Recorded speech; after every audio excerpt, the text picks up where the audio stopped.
大家好，我是阿健。做一个温暖的厨师，你一定想不到，把鸡蛋液倒进蒜苔中，出锅之后竟然这么好吃。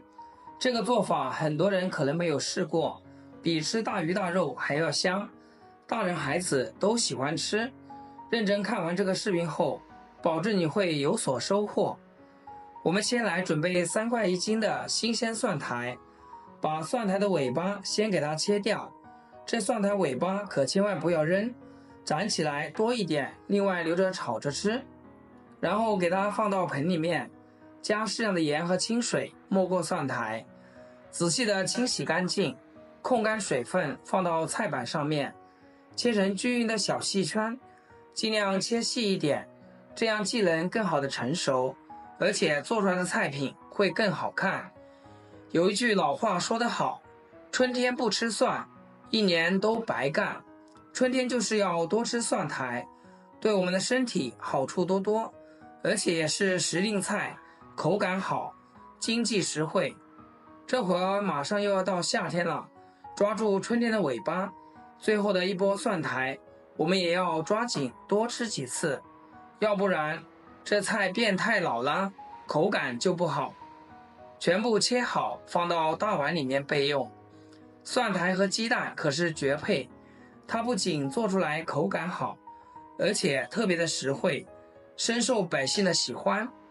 准备一个大碗，敲4到5个土鸡蛋，用筷子将它们充分的搅拌均匀，尽量多搅拌一会儿，让蛋清蛋黄充分融合到一起。像这种细腻的状态先放一边。做这个蒜苔配料很简单，只需要青红椒各2个，去掉辣椒蒂，然后再给它切成细圈，最后随意的碾碎一些就可以。切好放一边备用。蒜苔炒鸡蛋，我喜欢用铁锅，把锅烧热一些，然后下入食用油，把蒜苔下锅，先翻炒个15秒。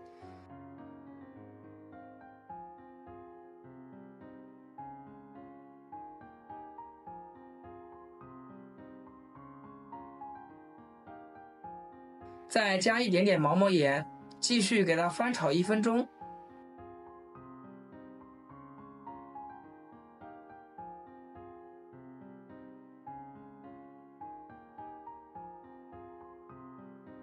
蒜苔炒变色，炒入味，炒至半熟的状态。像这种碧绿的，接着把切好的青红椒碎加进来，继续给它翻炒一下，把青红椒炒至断生，炒出辣椒的香味。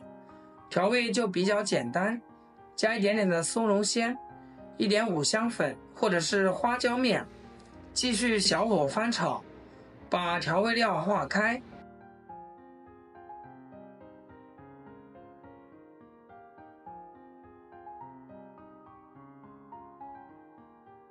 最后再把鸡蛋液全部下锅，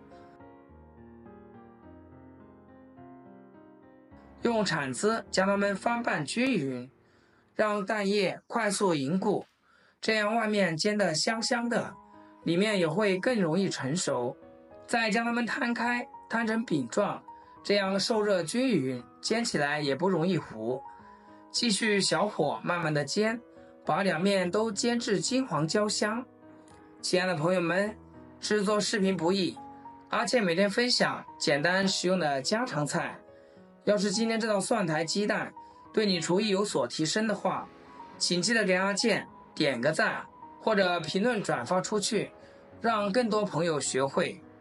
哇，实在是太香了，整个厨房都是蒜苔鸡蛋的香味，非常好吃的蒜苔蛋饼就做好了，看起来也非常有食欲。每次做这道菜，刚端上桌，孩子们都是抢着吃，特别的下饭。像我这样做的蒜苔鸡蛋饼，口感鲜香滑嫩，营养丰富，鲜嫩多汁，搭配热腾腾的米饭，保准你能多吃2碗。蒜苔鸡蛋到饭店去点一份，可能得花28，自己在家里做几块钱成本就能搞定。做法也非常简单，就算厨房小白看一遍都能够学会。喜欢的朋友就收藏起来试试吧。好了，今天的视频就分享到这里，咱们下期视频见。视频最后祝大家天天开心，8颗牙齿晒太阳。